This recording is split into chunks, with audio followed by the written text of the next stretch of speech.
Welcome to the People Leaders Podcast, the audio resource for managers and business leaders creating high-performing teams. Join leadership and team development experts Jan and Michelle Turkelson each week as they explore both subjects from every angle. Through practical tips, valuable insights, and compelling interviews with leadership experts around the world, you'll learn how to bring out the best in your staff and how to give your best as a leader. Hi, Michelle. Hello, Jan. Welcome, everyone. Yes, so we are going to do a reflection activity, I suppose, to wrap up 2020. We were thinking whether or not, it would be important to spend some time thinking about what's actually happened in this year of 2020 because, people have been challenged. They've really had to flex their style quite a lot. And we have been doing a lot of coaching sessions to wrap up the year. And as a result, Michelle and I created a reflection session template, of course, because that's what we do. And we wanted to share with everyone how you actually reflect. Because even the practice of reflection is a really important skill to have, don't you think, Michelle? Oh, without a doubt, because if you don't reflect, stop, pause, reflect, you are destined to keep moving forward, doing exactly what you're doing. And that's all reflection does. And it allows you to gain greater self-awareness, but in a conscious way, and in a thoughtful way. Whereas self-awareness, catching yourself in the moment, that's fantastic to help you course correct. But this is a deeper way to gain greater self-awareness. And it's positive too, because, you do it in the, by asking questions of yourself, which is wonderful. Yeah. No judgment. And what we're doing is we're actually thinking about our thinking, which is another way of saying, that metacognition. It's a higher level of thinking than what we normally do. That's why it's so powerful as well. So shall we just dive in, because that's what we do? Yeah, let's get straight to it. All right. So the context is around if we were to reflect on 2020 as a year, about who we were, our thinking, what we were able to achieve. These are some of the questions that, we would invite you to think about. So the first question was, what has been the highlight for you, both professionally and personally? So Michelle, for you, what has been the highlight? The highlight for me has been able to spend more time at home. That has been a highlight, and to work so productively from home. That has been fantastic, not having to travel. So that's sort of like a professional and personal one all rolled into one in a way. Yeah. For me personally, it'd be my meditation practice has really deepened because I'm not traveling so much. Yeah. And also a level of independence that I've gained because I'm such a social animal. I would be doing things with people all the time, like I exercise with people, I swim with people. And during COVID, it actually allowed me to flex my independence more. It's like, I do enjoy actually doing, things by myself as well. So that was a really key insight for me, that I'm not as dependent as what I thought I was. Yeah, and if we could just look at how could we use this question? So this is a great template that you could give to each of your team members in advance before you finish on the last day, and you get them to choose which section they would like to share with the rest. So that gives them a little bit of choice and flexibility. Or you could say, here is a reflection thing, use it in your own time. But the one thing that I'd like us all to respond to and share is what's been a highlight for me, because it is so important for the teams to finish on a positive note. And that's why, and what a beautiful way to do that in terms of using this reflection template, Jen. Yeah. So professionally, Michelle, what would you say has been the highlight? Being able to get more clients. That are international that we probably didn't, because they expected, it has to be face-to-face in order to run a Myers-Briggs session or coaching or whatever. And so we've had more international clients than we've ever had, and we just love it. the diversity that brings. I know, like one of the highlights was one of the clients that we had from Syria, Oman and Turkey, where we did a Myers-Briggs session. Who would have thought that that's possible, and we are able to do it, and they loved it. The other professional, I suppose, highlight for me was our program of Life Essentials. So, we put together a program that looked at all those skills of having a successful life, a fulfilling life. What are some of the skills that you actually need? You need the actual skill of understanding your values, because then when you're on or off track. How do you look at your beliefs, because that's the framework of how you set up the way in which you live your life. And our Life Essential program by far was such a highlight for me to be able to create and then deliver. Oh, without a doubt. And then I suppose the last one is the thing that we've just done this week, is that we've become certified in emotional intelligence and being able to conduct those psychometric tools using emotional intelligence. Which is a lovely segue to the next question, Jan, which is what goals did I achieve and what contributed to this? And that was one that I had as a goal. So every year you and I try to improve our level of development or add to our toolkit and become certified in another tool, because we love learning. And that was the emotional intelligence one. And that was a goal definitely that I achieved. And what contributed to this was Jan saying, let's do it. Yeah. And I suppose, what contributed is that we were ready, and because this is something that we wanted to do, it was an easy yes. And for me, that comes into our next question, like what life lessons, have I learned?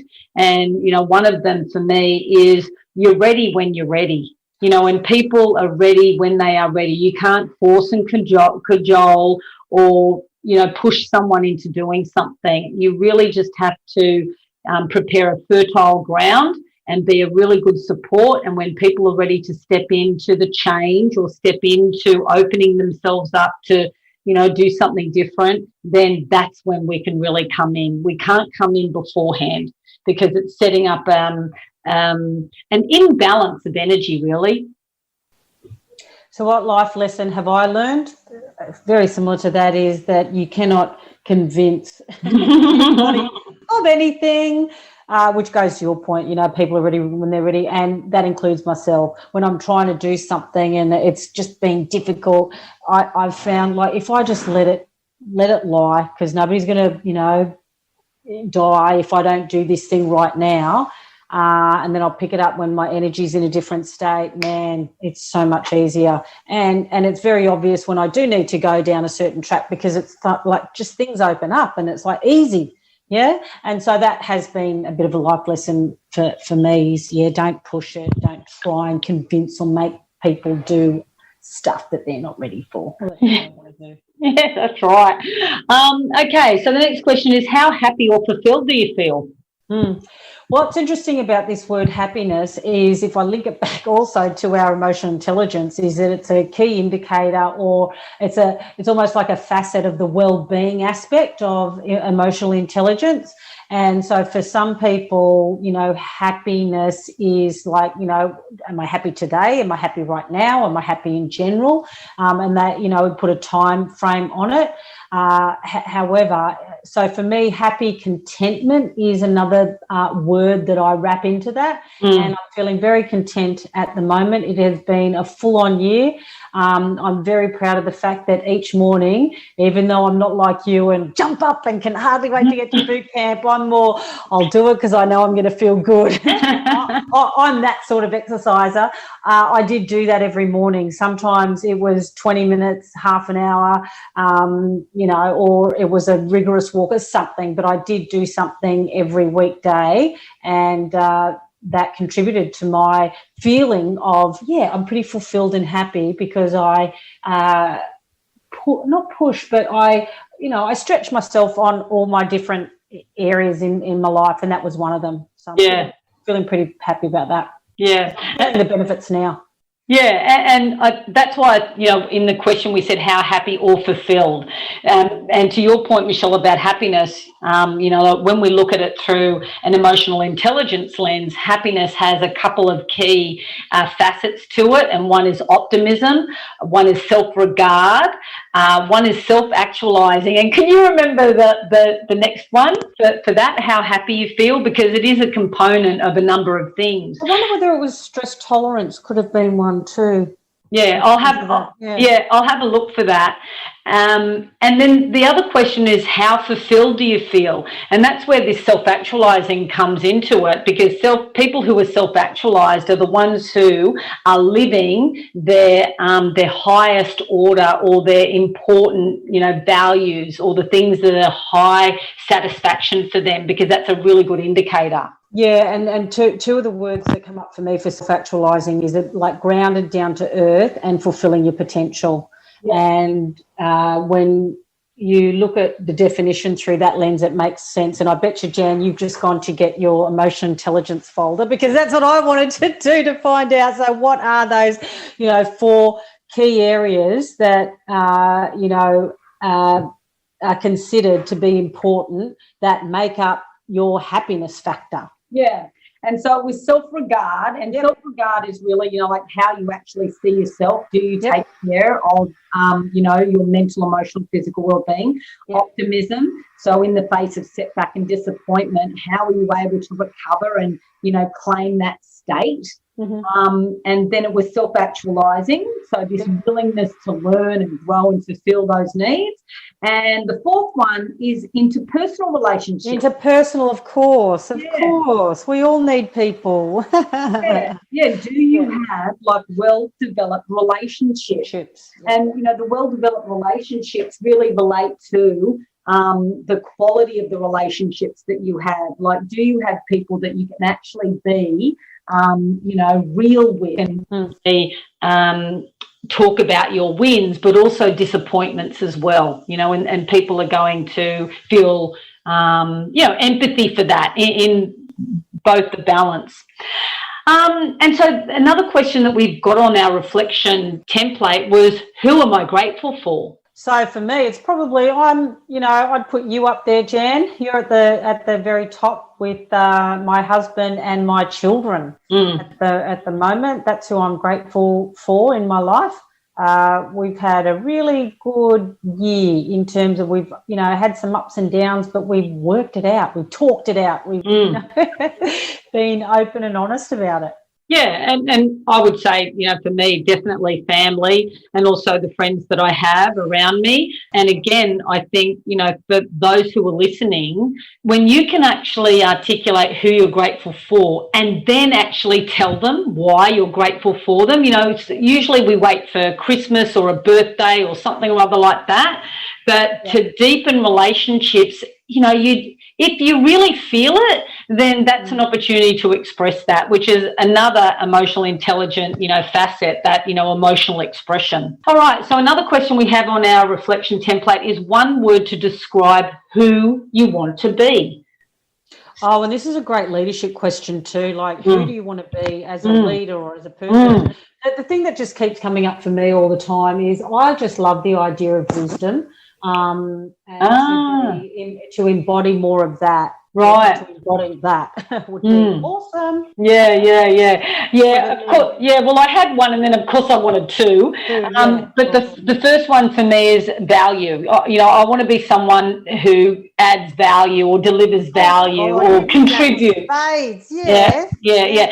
And then the next one, the flip side of that, Michelle, for me, there is nothing sweeter when someone says, oh my God, you are so accepting or so non-judgmental, because I think as a leader, or anyone in general, when you have the energy of acceptance or being non-judgmental, you can't fake it. And I think out of all the skills, it's one skill you can't fake.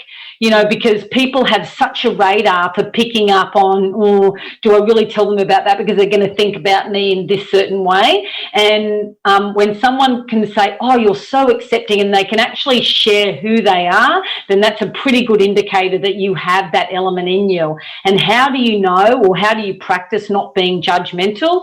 It's actually having an awareness of stepping into that person's shoes, which is empathy, understanding that the reason why someone is doing what they're doing is based on a whole lot of things that we usually know nothing about. And if we were to go through exactly the same thing that person was going through, we would be doing the same. And once I got that notion, I thought, oh my gosh, I get it. I would be doing that as well. So whenever I get frustrated, with my husband or a client, which is very rare, or, you or my other sister, it's like, if I was in their shoes, I would be doing exactly the same, Jan. So back off, so it's a really good strategy for me. Okay. And then the last question we have is, what are your priorities, or what are the goals that you want to set for yourself? And I think, we always want to finish, especially when we coach someone, Michelle, about looking forward. And so in the template, we asked, what are your 3 key goals or priorities for yourself? And what are the 3 key priorities or goals that you have in your team? And that's something that we really invite you to think about, So, Michelle, do you want to just share one of each? Yeah, so if I could wrap another lens around this, and that might be with the self, I was thinking I'd do it in physical, emotional, and mental, to try and break it up. Right. So in terms of physical and health, one of the goals that I've got is to run again. I used to be a runner, stopped doing that over the last couple of years, just doing yoga. So I want to pick that up, and I'm not quite sure of the goal, whether it's a 5K or 10K without stopping and feeling really good about it. And that's what I would like. I think that would be really good. That's one of them. Great. And do you have a priority or a goal for the team? Oh, without a doubt. And that is by, the end of January, that you and I have a well-laid plan, because we've got a lot of work coming down the pipeline for next year. We're going to be full on, so I want to be fully prepared for that, which means, getting more people in, doing the stuff that we continue to love, but having a plan. It's going to be really important for us to, when you come down, we can do it together. I love it. Do some planning to plan out the year so we have a really successful 2021. Yeah, and that's what I would encourage everyone who's listening to this. And I think that's a great way of looking at that priority, Michelle, is, what goal do you have for the physical part of yourself, your mental state, and also emotionally? What's a goal for your emotional state? And it could be that, when you do a reflection of the week, emotionally, you feel relaxed, or you feel fulfilled, or you feel like you are on track. So it's just checking in with how you actually want to be. Yeah. And then finally, for the team, for us, it's very similar, Michelle. I think it's so important that we have a plan, because then you know where you're headed. And if you've got everyone in your team looking in the same direction, the way in which they get there, it's going to be different. And hopefully it is different, because that's diversity, but at least we're looking in the same direction. And I think that's really important. And you have to have that clear vision to do that. So hopefully, you take some of these questions and reflect on them, share them with your team or your significant others. There will be a link in the bio in our notes, so you can see and use the template. And really it is about moving into action, because that's where things start to change. And life rewards that. Life rewards action. So it does. Okay, all right. So thank you, everyone. Yes, and a prosperous, fulfilling 2021. Yes, see you in the new year. We hope you enjoyed today's episode of the People Leaders Podcast. For show notes and other resources, please visit us at peopleleaderspodcast.com. While you're there, you can subscribe for future episodes so you can continue your own leadership journey. And please be sure to share this and other episodes with your friends and colleagues. The People Leaders Podcast is brought to you by the Experts on Air Podcast Network.